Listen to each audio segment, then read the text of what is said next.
때문에 기록하였습니다. 아멘. 옆 사람에게 사랑하고 축복합니다.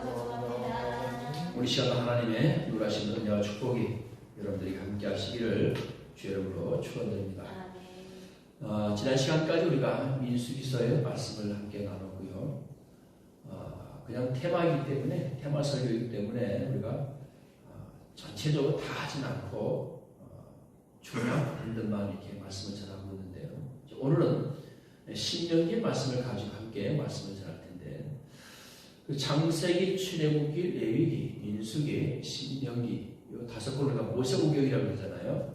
마지막 모세오경의 마지막 다섯 번째 신명기 말씀을 함께 나눕니다. 자, 그러면 신명기 할 때 그 신자가 어떤 신자일까요? 이제 새로운 신 뭐 이런 신자가 아니고 되풀이한 신, 납신 그런 한자인데요. 재해석한다. 되풀이해서 다시 그래서 이 신자가 되풀이하신 뭐 이런 뜻도 있습니다. 그러니까 다시 한번 되새긴다 그런 뜻입니다. 그래서 우리 그 말이죠. 신신당부 그죠? 부모님들이 자녀들에게 그렇게 꼭 잔소리처럼 이렇게 하는 말도 있잖아요. 잔소리하면 좀 그렇지만 우리가 신신당부. 그래서 모세가 이스라엘 백성들을 이제 가나안 땅에 들어가기 전에 이 모압산에서 이 말씀을 전합니다. 백성들에게 설교한 거예요. 그러니까 세 편의 설교를 모아놓은 게 어떻게 보면 신명기가 모세의 마지막 이제 설교가 되는 겁니다. 120세 되어서 그래도 이 세 편이 굉장히 길잖아요. 그렇죠? 이 긴 설교를 마치고 모세는 피스갈산에서 죽습니다. 마지막을 하고 그리고 이스라엘 백성들이 이제 가나안 땅에 들어가게 되겠는데요. 그래서 모세가 가나안 땅에 들어가기 전에 이스라엘 백성들에게 다시 한번 거기 모여있는 백성들에게 신신당부하는 그런 말씀입니다. 자, 뭘 신신당부했을까 모세가? 거기에 오늘 모여있는 대상들은 출애굽 세대는 이미 이제 거의 다 죽었습니다. 거의 다 죽고 새로운 세대, 광야 세대, 물론 출애굽 세대가 아직 남아있긴 있죠. 단지 왜냐하면 출애굽하면서 1세부터 20세까지는 살아있었으니까 그렇죠. 그러니까 1세가 된 사람, 1세 때 출애굽한 사람은 이제 40대가 된 것이고 10대 때 출애굽한 사람은 50대가 된 것이고 그리고 거의 이제 50대에서 60대까지 된 것이죠. 60대. 그 다음에 이제 광야 40년 동안 태어난 사람들은 이제 아직 40세 미만이 된 거죠. 그러니까 출애굽 1세대 그리고 광야 세대와 이제 앞으로 가나안에서 태어날 그 가나안 정착 세대 그 세대에게 주는 말씀입니다. 어떻게 보면 광범위한 말씀이 될 수도 있는데 그래도 이스라엘 백성들이 이제 가나안 땅에 들어가기 전에 마지막으로 모세가 이 말씀을 하게 되겠는데요. 그래서 이 세 편의 설교를 나누는데 첫 번째 설교는 출애굽 광야 그 40년 생활을 다시 회고하는 겁니다. 하나님께서 우리를 애굽에서 이렇게 이끌어내 주셨고 그리고 40년 동안 우리를 어떻게 우리에게 은혜를 베풀어 주셨는가 한 것이 이제 첫 번째 설교가 되겠는데요. 그 주제가 뭐냐? 따라서 합니다. 하나님의 은혜를 잊지 마라. 자, 여러분 우리는 하나님의 은혜를 잊지 마라 그러지만 사실 이스라엘 백성들이 볼 때는 은혜보다는요 불평 불만이 더 많죠 사실. 그렇지만 모세가 그 어려운 가운데서도 너희를 40년 동안 하나님께서 이끌어 주신 것을 너희 잊지 마라. 그 은혜를 잊지 마라. 두 번째 설교는 4장 44절부터 28장까지 있는 말씀인데요. 율법에 대한 재해석을 다시 길게 설명합니다. 굉장히 길죠. 4장부터 28장까지 설교를 했으니까 제가 그냥 이 속도로 읽어도 시간이 꽤 걸릴 것 같아요. 근데 그걸 길게 설교했습니다. 그 주제가 뭐냐? 따라서 합니다. 하나님의 말씀에 순종하라. 하나님의 말씀에 순종하라. 그래서 28장에 결론의 말씀이 뭐냐면요. 너희가 하나님의 말씀을 순종하면 이러이러한 복을 주겠다. 라고 하는 말씀과 너희가 순종하지 않으면 이러이러한 저주가 임할 것이다. 그 절수를 보니까요. 축복에 가는 절수보다 저주에 가는 절수가 더 많아요. 근데 양을 따진다면 어떤 질을 따진다면 축복에 가는 말씀이 사실 더 많은 거죠. 너희가 이렇게 하나님의 말씀에 가나안 땅에 들어가서 하나님의 말씀을 순종하면서 살면 이러이러한 축복을 너희에게 줄 거야. 그렇지만 너희가 하나님의 말씀에 순종하지 않으면 너희 광야 때 하나님께서 너희에게 베푼 저주 너희 다 받지. 근데 여기 저주 보니까 축복도 이 세상에 있는 모든 축복을 다 끌어와서 축복하신다고 하셨고요. 저주도 이 땅에 있는 모든 저주를 다 끌어와서 저주라고 했어요. 여러분은 하나님의 말씀에 순종하여 축복받는 저와 여러분 되시기를 주님으로 축원드립니다. 그리고 마지막 세 번째 설교는 29장에서 34장까지인데 모압 평지에서 추가한 율법, 다시 모세가 좀 더 추가한 율법이 되겠습니다. 그래서 신명기 34장까지가 이제 마지막 모세 오경의 마지막이 되겠고요. 이제 출애굽의 마지막이 됩니다. 그래서 오늘은 그 앞부분에 5장까지 말씀은 생략하고요. 6장에 있는 말씀 우리가 꼭 들어야 하는 말씀을 함께 말씀을 나누려고 합니다. 자, 5장까지 말씀 제가 뭐라 그랬어요? 첫 번째 설교 하나님의 은혜를 잊지 마라. 아멘. 우리가 신앙생활 하면요. 저도 그렇습니다. 저도 신앙생활 하면서 하나님께서 내게 주신 은혜, 그럼 하나님께서 내게 주신 은혜가 얼마나 될까? 이것보다는 때로는 우리가 그 은혜를 너무 쉽게 잊어버린다는 거죠. 하나님께서 우리에게 베풀어 주신 은혜는 너무 쉽게 잊어버리고 뭐만 생각나요? 서운하게 한 것만 생각나요. 이게 사실은 사람인 거예요.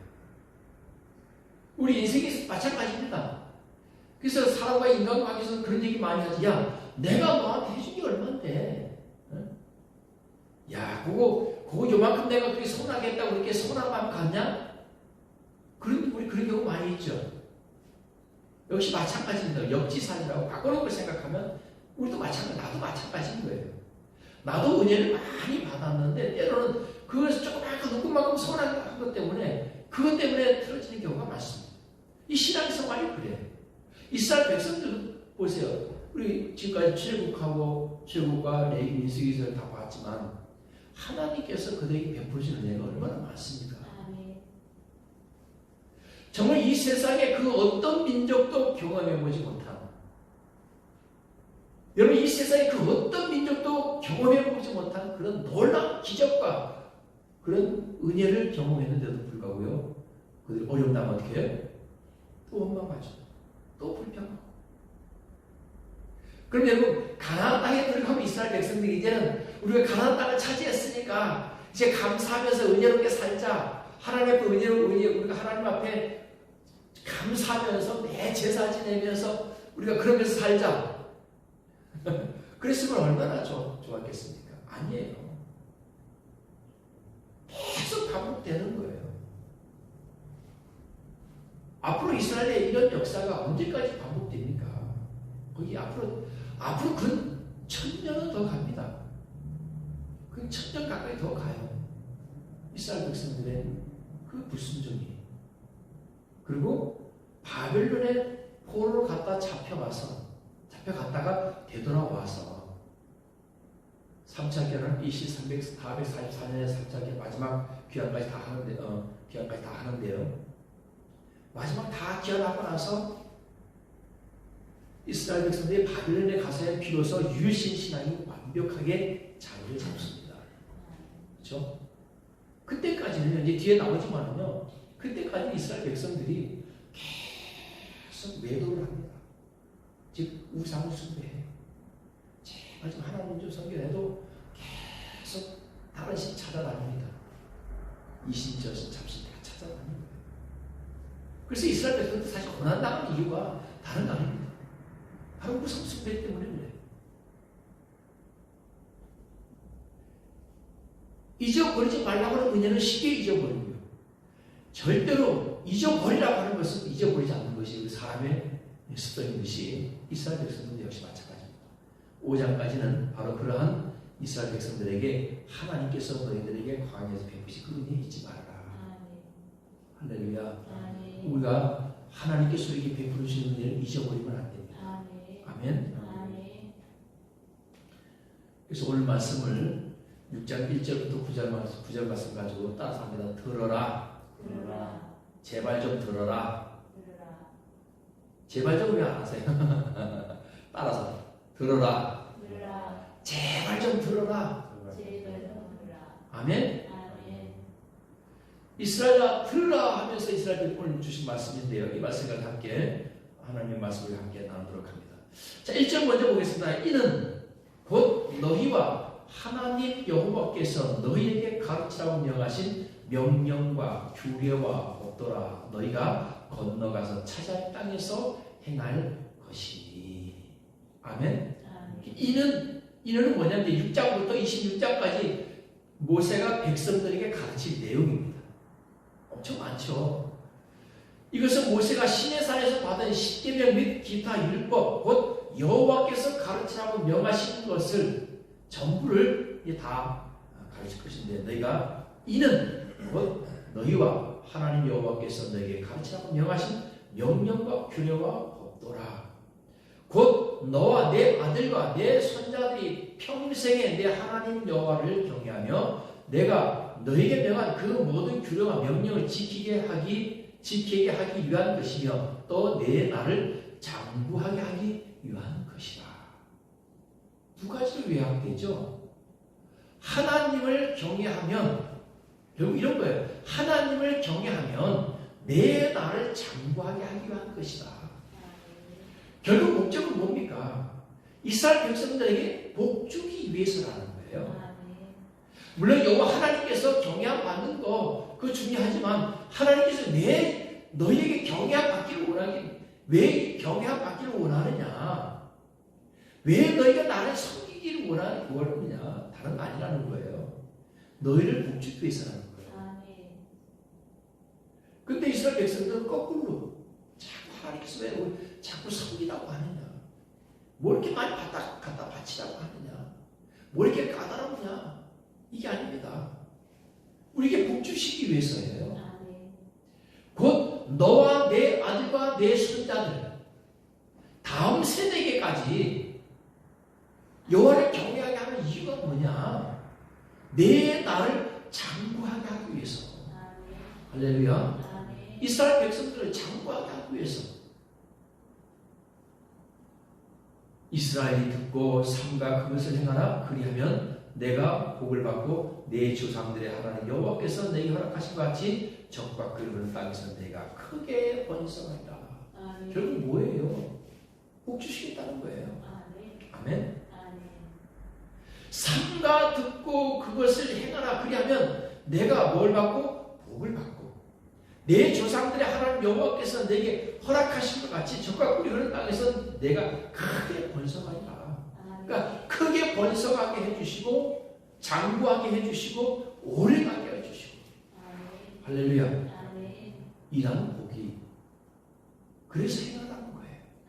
명령과 규례와 법도를 행하라.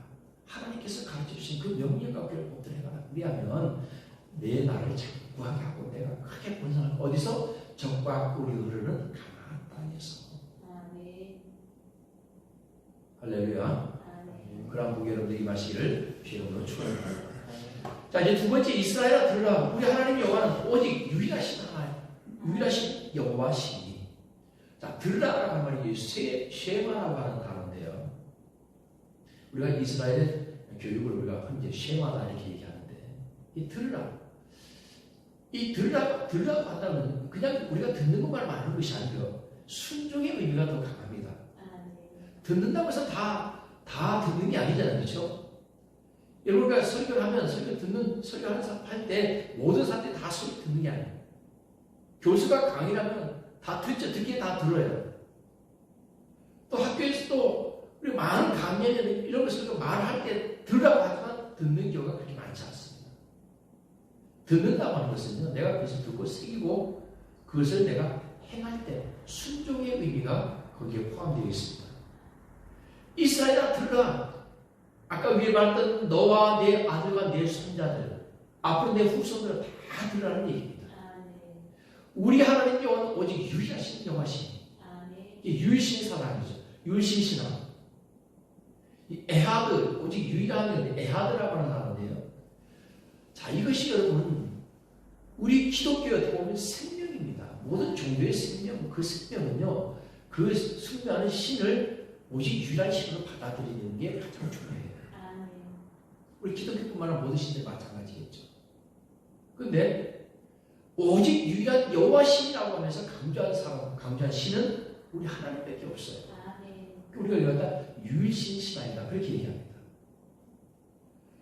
오직 유일한 여호와 신을 어떻게 하나님을 우리가 사랑해야 되느냐? 따라서 합니다. 마음을 다하고, 목숨을 다하고, 힘을 다하여. 아멘. 여러분 세 번이나 강조했어요. 마음을 다하고, 여기서 뜻을 다하고 그랬는데 이 네펫이라고 하는 단어가 목숨이라고 하는 단어인데고요, 생명이라고 하는 단어가 되거든요. 우리 뜻보다는 마음을 다하고 그냥 생명을 다하고, 이게 더 좀 와닿는 것 같지 않아요? 목숨을 다하고 생명을 다하고 힘을 다하여 하나님 여호와를 사랑하라. 아멘. 여러분 이제 결론 가서 말씀 또 드리겠지만, 이렇게 사랑하려면 어떻게 우리가 사랑해야 될까요? 하나님을 사랑하는데 마음을 다하고 목숨을 다하고 힘을 다해서 사랑하는 거예요. 어떻게 해야 이렇게 우리가 사랑할 수 있죠? 그 뒤에서 이제 모세를 가르쳐 줍니다. 어떻게 하는 것이 마음을 다하고 뜻을, 힘을 다하고 목숨을 다하고 힘을 다해서 하나님을 사랑하는지 가르쳐 주는데요. 너는 이 말씀을 마음에 새기고 그랬습니다. 자, 말씀을 마음에 새긴다라고 하는 것은 여러분 어떤 의미입니까? 그냥 우리의 생각 속에서 그냥 우리의 어떤 뭐라고 표현해야 되나요? 하여튼 늘 우리 마음속에 그냥 말씀을 품고 다녀야 되는데 어떻게 품고 다니죠, 이거를? 성경책을 마음속에 품고 다닐 수도 없고, 그렇다고 뭐 여기다가 우리 몸에다가 뭐 성경 구절을 새기는 뭐 그런 의미도 아니잖아요. 무슨 말씀인지 알죠? 마음에 새긴다라고 하는 거죠. 지워지지 않게. 그런 말이 있잖아요. 은혜를 돌에다 새겨야 돼요. 돌에. 잊지 말라는 뜻이죠.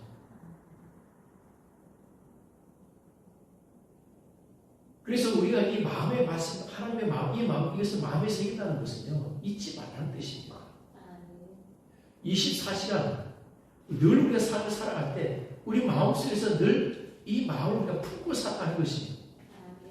자, 그 다음에 내 자녀에게 부지런히 가르치며 집에 앉았을 때든지 길을 갈 때든지 누워있을 때든지 일어날 때든지 이 말씀을 뭐 할 것이며 강론할 것이며. 우리나라에도 미션 스쿨들이 참 많이 있습니다. 미션 스쿨이라고 하는 것은 기독교에서, 우리 이제 종교단체죠. 기독교 종교단체, 우리 기독교에서 복음을 전하기 위해서 학교를 세운 겁니다. 초등학교, 중학교, 고등학교, 대학교까지 이렇게 있는데요. 그 대학교에서도 대학교도 이제 미션 스쿨도 많이 있죠. 과거에는 그래서 이런 미션 스쿨에서 이런 성경을 가르치는 것이 참 자유로웠습니다. 당연한 건 줄 알았어요. 왜? 기독교 학교니까, 미션이니까, 미션 스쿨이니까 당연한 걸 알았어요. 근데 이제는 그 미션 스쿨에 비기독교인들이 와서 학교를 다니면서 가끔씩 어떤 학생들이 거기에 반기를 들어요. 내가 비록 미션 스쿨에 들어와서 다니지만 나는 내 나름대로 종교가 있는데 왜 그 종교를 강요하느냐? 나는 성경 공부의 시간에 들어갈 수 없다. 나는 예배 시간에 들어갈 수 없다. 이렇게 학생들이 있고요. 지금 미국에서는 성경을 가르치지 않는 게 아니고 성경을 가르치지 못하게 하고 있습니다. 학교에서 이제는. 왜 성경만 가르치느냐? 만약에 가르쳐야 한다면 다 가르쳐야지. 모든 종교의 경제는 다 그렇게. 왜 성경만 가르쳐? 그거는 자유의지를 침해하는 거다. 그래서 지금은 미국에서 성경을 가르치지 못하게 되어 있습니다. 성경을 가르치면 잡혀가요. 기독교 국가가 여러분 이제 성경을 가르치지 못하는 나라가 되었습니다. 원래 성경에서 뭐라고 해요? 내 자녀에게 부지런히 가르치라는 거예요.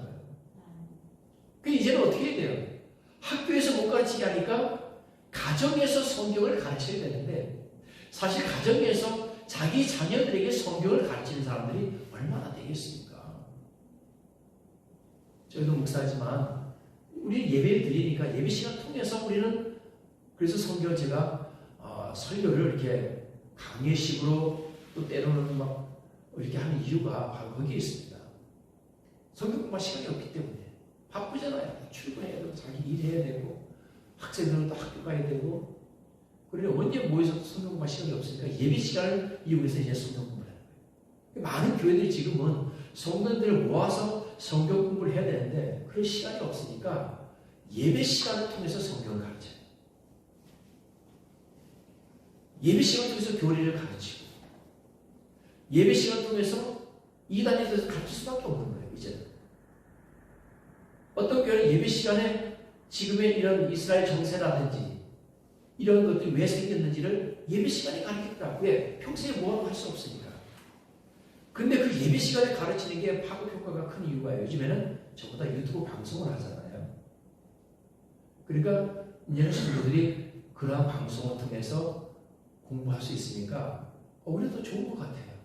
직접 모여서 이렇게 할 수는 없지만 내가 관심 있는 분야들을 직접 이렇게 공부할 수 있으니까 좋죠.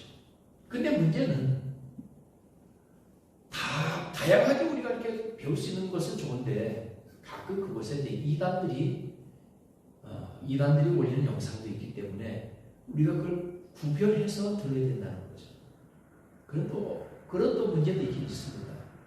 그렇지만 이제 대부분의 그리스도인들이 그래도 우리가 좀 인지도가 있고 그래도 어느 정도 알려져 있는 목사님들, 교회들의 설교를 이렇게 구별해서 들으니까 그래도 좀 그런 괜찮은데요.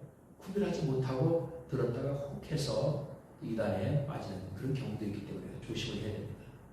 그래서 이렇게 성경을 가르쳐야 되는 거예요. 왜 가르쳐야 됩니까?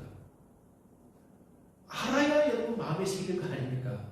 알지도 못하는 말씀 어떻게 마음에 새기고 다녀요? 그렇잖아요. 마음에 새긴다는 건 어떤 의미인지 아세요, 여러분? 우리가 평소에 삶을 살다가 내가 어떤 문제를 만났을 때 갑자기 우리에게 말씀이 떠오르는 거예요. 그게 말씀에 새겨지는 거예요. 새겨졌기 때문에 나에게 떠오르는 거예요. 여러분 생각해보세요. 내가 전혀 듣고 본 바가 없는데 내 생각 속에 떠오를 수 있나요? 우리에게 마음속에 떠오르고 우리에게 생각 속에 떠오르는 거는요. 내가 경험한 거예요.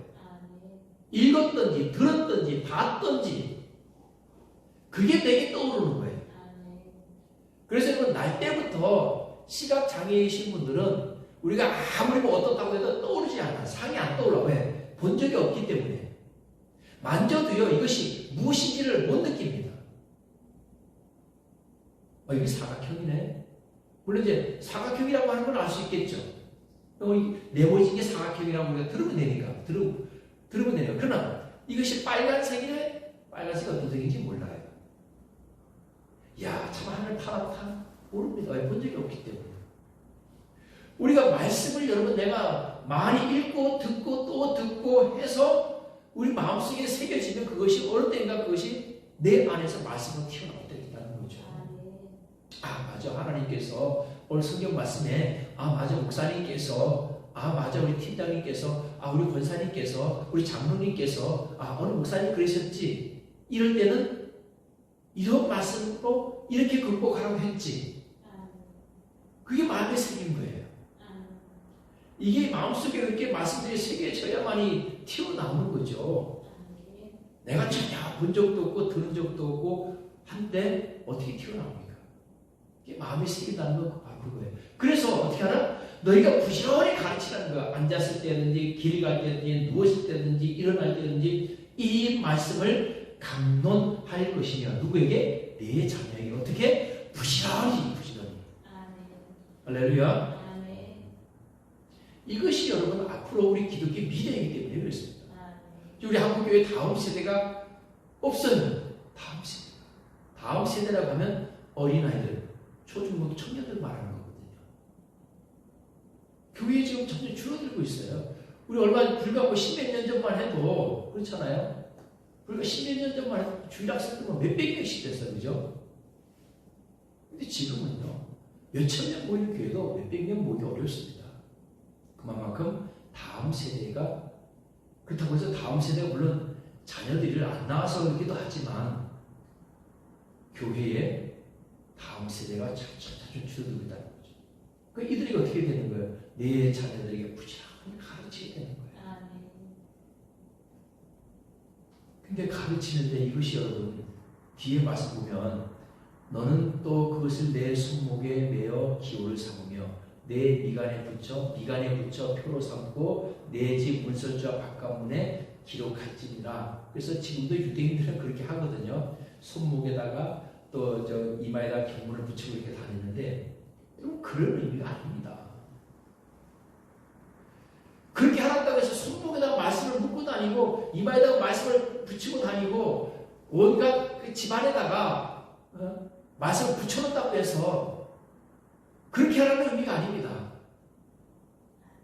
이건 상징적인 의미예요. 즉 다시 말하자면 너희가 여호와 하나님의 말씀을 마음에 새기고 내 자녀들에게 부지런히 가르쳐서 그들의 삶이 어떻게 되나? 좀 전에 말씀드렸던 것처럼 그 말씀대로 살아가기를 하라는 거예요.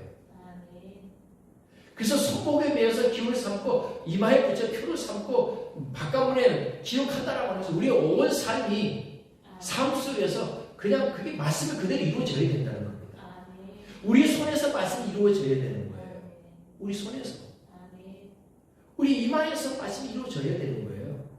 우리 생각 속에서, 우리 삶 속에서, 우리 행함 속에서 말씀이 이루어져야 된다.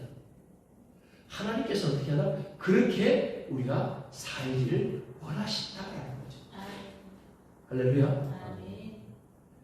그래서 여러분 우리가 이 신명기 6장 4절에서 9절 말씀은 이스라엘 백성들이 어렸을 때부터 태어나면서부터 다 듣는 말씀입니다. 듣는 말씀이에요. 아이들이 자랄 때부터 귀가 닳도록 듣는 말씀이 이스라엘아 들으라. 즉 준수야 들으라. 지수야 들으라. 순덕아 들으라. 너희 하나님 여호와는 오직 유일한 여호와시니. 이들은 태어날 때부터 그 말씀을 듣고 태어나는 거예요. 우리 태어날 때부터 태아 교육을 뭐로 해요? 신앙 교육을 합니까? 태아 교육을? 태어나자마자부터 뭘 해요? 영어부터 배우죠. Good morning, good afternoon, good evening, good morning. 영어부터 배우자고요. 어린아이들한테 말씀을 가르치는 게 아니고요. 영어부터 가르치고 한 글자 때문에 뭘 한글 엄마 아빠하고 벌써 뭐부터 들이대? 한글부터 들이대고요. 또 이제 하나 둘 셋 넷 숫자 세기 시작하면 뭐부터 들이대? 구구단부터 들이대. 구구단 다음이라면 수학을 들이대요. 그러니까 초등학교 들어갈 때 이미 벌써 국영수 다 떼고 들어가는 거야. 네? 우리 국락이 1학년 들어가서 뭐 철수야 놀자, 영희야 놀자 이런 거 배웠어 우리. 영어요? 중학교 1학년 들어가서 A, B, C, D 배웠다니까요. 그래서 우리가 이렇게 늦은 건가? 여러분 우리가 하나님의 말씀을 만약에 우리 어린아이들한테 신앙교육을 그렇게 시켰다면 우리 기독교가 어린아이들한테 태어날 때부터 이 신명기 6장 4절부터 9절에 있는 말씀과 같이 너희 하나님은 오직 유일하신 여호와시니 너는 마음을 다하고 목숨을 다하고 힘을 다하여 여호와 하나님을 사랑하고 우리가 그렇게 말씀을 배웠더라면요 어린아이 때부터 우리 신앙이 그렇게 쉽게 흔들리거나 좌우로 요동치지 않았을 거예요. 우리가 지금 많은 교회들이 다음 세대 하면서 다음 세대에 많은 관심을 가지고 이렇게 프로그램을 하고 있습니다. 근데 여러분, 저는 다음 세대도 중요하지만 더 중요한 거는요, 우리 기독교가 뭐에 앞장서야 되느냐? 다음 세대에 우리가 다음 세대를 보려면, 정말 다음 세대를 보려면 일단 결혼을 해야 돼요. 결혼해야 됩니다. 결혼해서 아이를 많이 낳아야 됩니다. 이제 앞으로는요, 낳을 수 있는 데까지 많이 낳아야 됩니다. 앞으로는 이제 모든 정책이 자녀를 많이 가진 자에게 많은 혜택을 주게 되어 있습니다. 그럴 수밖에 없어요. 우리 나라의 위기가 어떤 존망이 거기에 달렸습니다. 우리 대한민국은 없어지지 않습니다. 나라는 없어지지 않아요. 그러나 이렇게 가다가 우리 백의 민족은 없어질 수 있어요. 안 나니까. 그리고 가자지구가 세종시만 합니다. 세종시만 하는데 인구가 230만 명이 살아요. 와, 엄청난 거죠. 인구 밀도가 세계에서 제1위입니다. 그리고 거기가 거의 60% 이상이요. 거의 20대 중반 이하래요. 근데 아이가 많은 거예요. 그러니까 이슬람교는 일부 사체대입니다. 그리고 사가지할이 없어요. 생육하고 번성하라 이 맛을 순종하는 거예요. 근데 우리는 생육하고 번성하라 이 맛을 순종하지 않아. 우리가 뭐 돼지 새끼야? 우리가 뭐 강아지야? 뭐 이렇게 많이 나라고 그래? 책임도 못 주실 거면서. 이러면서 안 낳는 거예요. 결혼도 안 하는 거예요. 내 커리어가 중요하대요. 그래서 결혼 안 하는 거예요. 남자와 여자가 이 땅에 하나님께서 만들어진 가장 큰 목적은요, 이 땅에서 그 생육하고 번성하는 게 가장 큰 하나님의 목적이 되시기 바랍니다.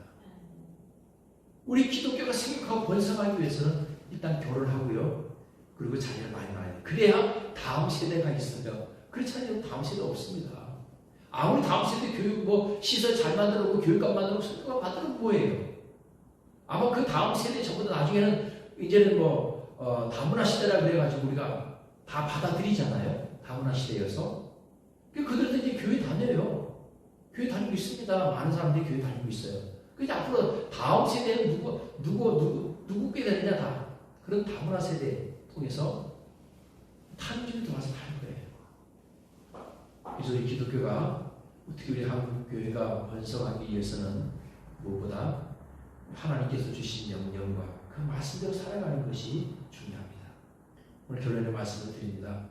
로마서 10장 17절 말씀 보면, 그러므로 믿음은 들음에서 나며 들음은 그리스도의 말씀으로 말미암느니라. 아멘. 좀 전에 말씀드렸듯이 하나님의 말씀을 듣는 것을 끝나서는 안 되고요, 그 말씀이 내 마음 안에 새겨지도록, 그래서 그 말씀대로 우리가 살아가는 저와 여러분 되시기를 주의 이름으로 축원드립니다. 기독교는 유일신 신앙입니다. 하나님을 사랑하고 오직 하나님만 사랑하는 것이 아니고요, 우리 기독교는 사랑의 종교이기 때문에 내 이웃을 내 몸과 같이 사랑하라 그랬습니다. 성경에는 내 마음을 다하고 목숨을 다하고 뜻을 다하여 주 너의 하나님을 사랑하라, 이것이 크고 첫째 되는 계명이요 둘째도 그와 같으니 내 이웃을 내 자신같이 사랑하라. 근데 내 자신같이 사랑하는데 어떻게 사랑하느냐? 마음을 다하고 생명을 다하고 힘을 다해서 사랑하라. 할렐루야. 오늘 신명기에서 모세가 이스라엘 백성들에게 가나안 땅에 들어가면 가장 먼저 해야 되는 것이 바로 뭐냐? 여호와 하나님을 사랑하고 그리고 자녀들에게 하나님의 말씀을 부지런히 가르치고 할렐루야. 이것이 첫 번째 이스라엘 백성들이 가나안 땅에 들어가서 해야 될 일들입니다. 왜냐하면 모세가 가나안 땅에 이스라엘 백성들이 지금까지 해온 것을 봤을 때 염려가 되죠. 늘 우상 숭배했던 그 삶이 쉽게 그렇게 변화되지가 않습니다.